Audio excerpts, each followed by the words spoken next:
प्रिय विद्यार्थियों नमस्कार। मैं डॉक्टर सहदेव पारिक श्री गोविंद गुरु राजकीय महाविद्यालय बांसवाड़ा से। विद्यार्थियों, आज हम बीए प्रथम वर्ष के समाजशास्त्र विषय के प्रथम प्रश्न पत्र में आज के हमारे टॉपिक प्राथमिक और द्वितीयक समूह में अंतर के बारे में चर्चा करेंगे। विद्यार्थियों, पूर्व के वीडियो में हमने आपको प्राथमिक और द्वितीयक समूहों के बारे में अलग अलग विस्तार से बताया है और प्राथमिक और द्वितीयक समूह के प्रकार्यात्मक और अप्रकार्यात्मक पक्ष पर भी प्रकाश डाला है। जब दो चीज़ों के बारे में हमें उसकी विशेषताओं के बारे में उसके गुणों के विषय में हमें जब जानकारी हो जाती है तो किन्हीं भी दो चीज़ों के बीच अंतर करना आसान हो जाता है। और इसी क्रम में हमने प्राथमिक और द्वितीयक समूहों के विषय में भी आपको पर्याप्त जानकारी पूर्व के वीडियो में दे दी है। और आज हम बात करते हैं प्राथमिक और द्वितीयक समूह में अंतर। प्राथमिक और द्वितीयक समूहों में परिभाषाओं को लेकर के, उसकी विशेषताओं को लेकर के, उनकी प्रकृति और महत्व को लेकर के बहुत सारे अंतर जो हम या भेद स्पष्ट हैं। इसे हम एक तालिका के माध्यम से, एक सारणी के माध्यम से भी समझा सकते हैं और सीधा भी तरीका ये है कि एक विशेषता हम प्राथमिक के लिख दें और दूसरे हम द्वितीयक के लिख दें। ये आसान हो जाता है जब हमने प्राथमिक और द्वितीयक दोनों समूहों के विषय में अच्छे तरीके से अध्ययन किया हो। पूर्व के वीडियो में, पूर्व के पीडीएफ में हमने प्राथमिक और द्वितीयक समूहों को विस्तार से अलग अलग समझाने का आपको प्रयास किया है। प्राथमिक समूह और द्वितीयक समूहों के अंतर की जब बात करें तो पहला अंतर आकार को लेकर के यदि हम करें, यानी कि अंतर का आधार जो है वो हमारा आकार हो जाता है और उसके बाद में प्राथमिक और द्वितीयक समूहों पर जो लागू होने वाली बात है वो उसको हम अलग अलग बता देते हैं। तो आकार को लेकर के जब बात करें तो प्राथमिक समूह का आकार जो है वो छोटा होता है और द्वितीयक समूह का आकार निश्चित रूप से बड़ा होता है। सदस्य संख्या का आधार मान करके यदि हम प्राथमिक और द्वितीयक समूह में अंतर करें तो सदस्य संख्या प्राथमिक समूह में काफ़ी कम होती है और द्वितीयक समूह में सदस्य संख्या अधिक होती है। तीसरा आधार हम शारीरिक समीपता को लेकर के माने तो शारीरिक समीपता के आधार पर हम कह सकते हैं कि प्राथमिक समूह के सदस्यों के बीच शारीरिक समीपता पाई जाती है और द्वितीयक समूह में शारीरिक समीपता का अभाव होता है। संबंधों के स्थायित्व को लेकर के यदि हम चर्चा करें तो प्राथमिक समूह के सदस्यों के संबंध जो हैं वो स्थायी होते हैं और द्वितीयक समूह के सदस्यों में संबंध जो हैं वो अस्थायी होते हैं। प्राथमिक समूह में सदस्यों के संबंधों की जो निरंतरता है वो पाई जाती है, जबकि द्वितीयक समूहों में निरंतरता का अभाव होता है। औपचारिक आधार पर यदि बात करें तो प्राथमिक समूह के संबंध जो हैं वो अनौपचारिक होते हैं, यानी कि कोई ऑफिशियल की तरह नहीं होता है, अनौपचारिक होते हैं। और द्वितीयक समूह के जो संबंध हैं वो औपचारिक होते हैं, ऑफिशियल की तरह होते हैं, हस्तांतरित किए जा सकते हैं, एक व्यक्ति का स्थान दूसरा व्यक्ति ले सकता है। और निर्माण को लेकर के यदि संबंधों के निर्माण को लेकर के प्राथमिक और द्वितीयक समूह में अंतर करें तो प्राथमिक समूह के संबंध जो हैं स्वतः निर्मित होते हैं, जबकि द्वितीयक समूह के संबंध जानबूझ करके गठित किए जाते हैं, बनाए जाते हैं। और पक्ष की बात करें तो प्राथमिक समूह के जो संबंध हैं वो सर्वांगीण होते हैं, इंक्लूसिव होते हैं और द्वितीयक समूह के संबंध जो हैं विशिष्ट उद्देश्यों को लेकर के या कुछ विशेष मनोकामनाओं को लेकर के निर्मित किए जाते हैं। और संबंध की व्यक्तिता के आधार पर बात करें तो व्यक्तिवादिता में तो संबंध प्राथमिक समूह में व्यक्तिक होते हैं और द्वितीयक समूह में संबंध अव्यक्तिक होते हैं। नियंत्रण को आधार मान करके प्राथमिक और द्वितीयक समूह को यदि हम अंतर करें तो प्राथमिक समूह में नियंत्रण जो हो प्राथमिक और अनौपचारिक साधनों के द्वारा स्थापित किया जाता है, जबकि द्वितीयक समूह में नियंत्रण द्वैतिक और औपचारिक साधन जैसे न्यायालय है, पुलिस है, इन चीज़ों को नियंत्रण के साधन के रूप में काम में लेते हैं।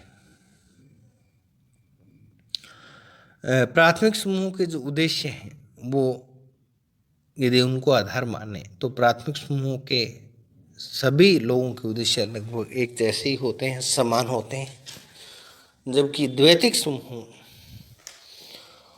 के लोगों के उद्देश्य समान नहीं होते हैं और सभी लोग हम वो अपने अपने हितों में रुचि रखते हैं और प्राथमिक समूह में संबंध जो है वो स्वयं साध्य होते हैं, यानी कि अपने आप में लक्ष्य होते हैं, जबकि द्वैतिक समूह में संबंध स्वयं साध्य नहीं होते हैं।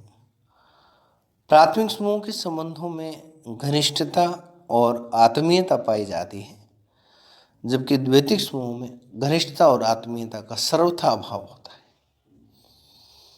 प्राथमिक समूह सरल, ग्रामीण और आदिम समाजों में अधिक पाए जाते हैं, तो द्वैतिक समूह जो है जटिल, नगरीय और आधुनिक समाजों की विशेषता है। प्राथमिक समूह की सदस्यता प्रत्येक व्यक्ति के लिए अनिवार्य है, यानी कि उसको निश्चित रूप से प्राथमिक समूह की सदस्यता ग्रहण करनी ही पड़ेगी, जबकि द्वैतिक समूह की सदस्यता में अनिवार्यता जैसी कोई बात नहीं, ऐच्छिक। प्राथमिक समूह में हम की भावना पाई जाती है और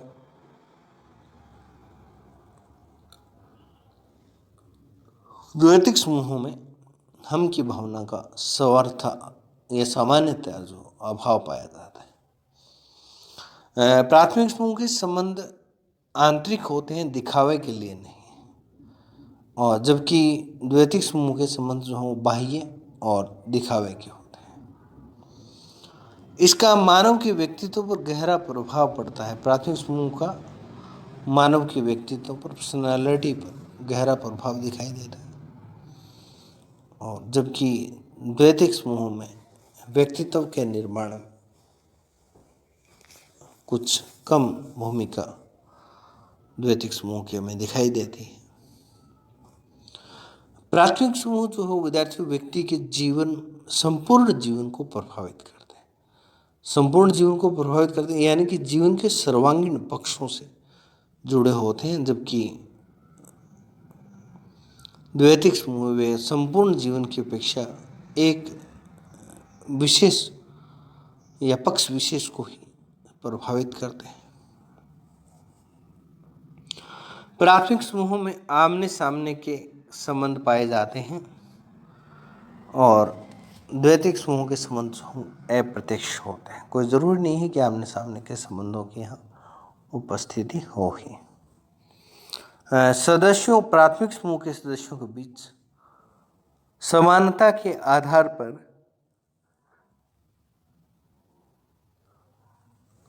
संबंध पाए जाते हैं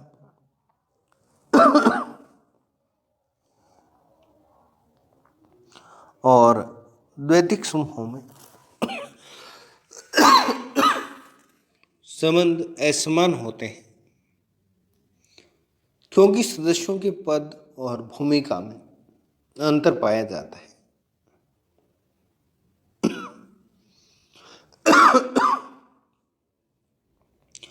ये जो प्राथमिक समूह है वो सामूहिकता को जन्म देते हैं, जबकि द्वैतिक समूह व्यक्तिवाद को जन्म देते हैं।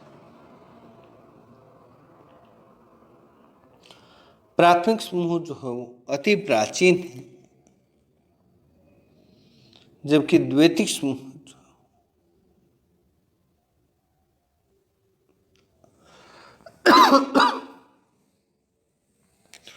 आधुनिक युग की उपज है या देन है।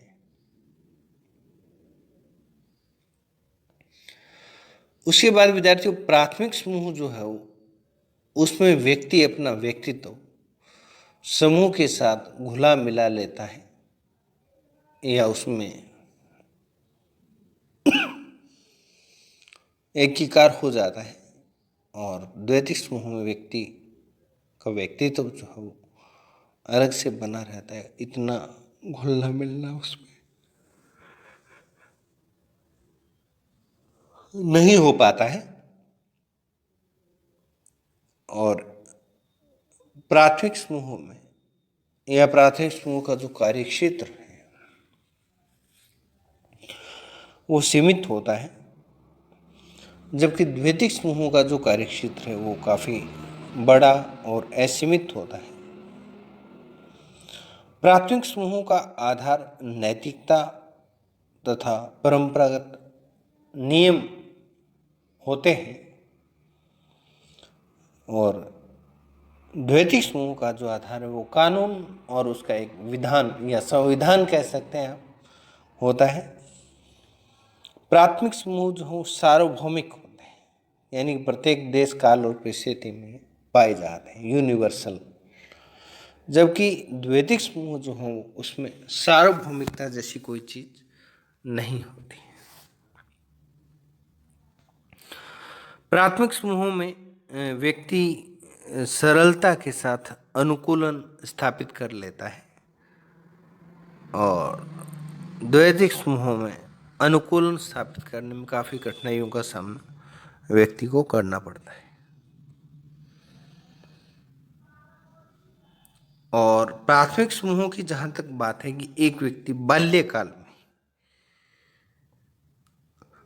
इनके संपर्क में आ जाता है और वे समूह व्यक्ति की सामाजिकरण के बारे में आपको पहले भी तो नहीं बताया था। सामाजिकरण के बारे में हम जब आगे भी आपका एक वीडियो बनाएंगे तो सामाजिकरण का मतलब ये होता है कि एक प्राणी शास्त्रीय इकाई से एक सामाजिक इकाई के रूप में परिवर्तित होने की जो संपूर्ण प्रक्रिया है वो सामाजिकरण है, या समाज के द्वारा स्वीकृत व्यवहारों को सीखने की जो प्रक्रिया है वही क्या कहलाती है, सामाजिकरण कहलाती है। तो प्राथमिक समूह जो हो व्यक्ति की सामाजिकरण में काफ़ी महत्वपूर्ण दायित्व अदा करते हैं। और द्वैतिक समूहों की जब बात करें तो इनके संपर्क में व्यक्ति बाल्यकाल के बाद आता है और सामाजिकरण की प्रक्रिया में इन समूहों की भूमिका जो है वो अपेक्षाकृत कम रहती है या दूसरे नंबर पर आती है। और प्राथमिक समूह की संख्या कम है, जबकि द्वैतिक समूह की संख्या जो अधिक होती है।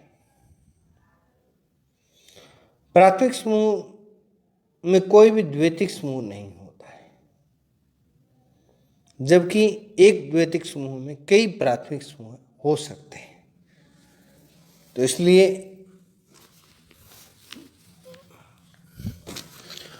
द्वैतिक समूह और प्राथमिक समूह में ये जो अंतर आपको बताए, इनके हम अलग अलग उदाहरण भी आपको बता सकते हैं कि प्राथमिक समूह का जो उदाहरण है उसमें हम परिवार को रखते हैं, पड़ोस को शामिल करते हैं, खेल समूह को शामिल करते हैं, मित्र मंडली को शामिल करते हैं, गपशप समूह और साझेदारी, गैंग, जनजाति परिषद और लघु समुदाय को हम इसमें शामिल कर सकते हैं। जबकि द्वैतिक समूह में सेना, राजनीतिक दल, बड़े व्यापारिक संगठन, मजदूर संघ, विश्वविद्यालय, कॉलेज और राष्ट्र आदि को हम शामिल करते हैं। फिर विशेषताओं को लेकर के भी हम इसमें बात करें तो भौतिक विशेषताओं में सीधी सी बात है कि प्राथमिक समूह की जो भौतिक विशेषताओं की चर्चा करेंगे तो शारीरिक समरूपता, लघु आकार और संबंधों की निरंतरता। मानसिक विशेषताओं की बात करें तो उद्देश्यों की समानता, संबंध स्वयं साध्य, व्यक्तिगत संबंध, संबंधों की संपूर्णता और संबंधों का स्वतः विकास होना, अत्यधिक नियंत्रण शक्ति या प्रभावी नियंत्रण, भावात्मक लगाव, घनिष्ठता, सहयोग और आमने सामने के संबंध और मानसिक सुरक्षा। तो विद्यार्थियों, ये प्राथमिक समूह की विशेषताएं होगी। और द्वैतिक समूह की विशेषताओं की यदि बात करें तो सीधी सी बात है, बड़ा आकार, शारीरिक निकटता का अभाव, सीमित उत्तरदायित्व, समझौते पर आधारित संबंध और औपचारिकता, घनिष्ठता का अभाव, विशिष्ट उद्देश्यों से निर्मित और किसी प्रकार का कोई भावात्मक लगाव जो हो यहाँ नहीं पाया जाता है। प्रतिस्पर्धा और जानबूझकर उद्देश्यों को लेकर के निर्मित और आमने सामने के संबंधों का यहाँ पर सर्वथा अभाव पाया जाता है।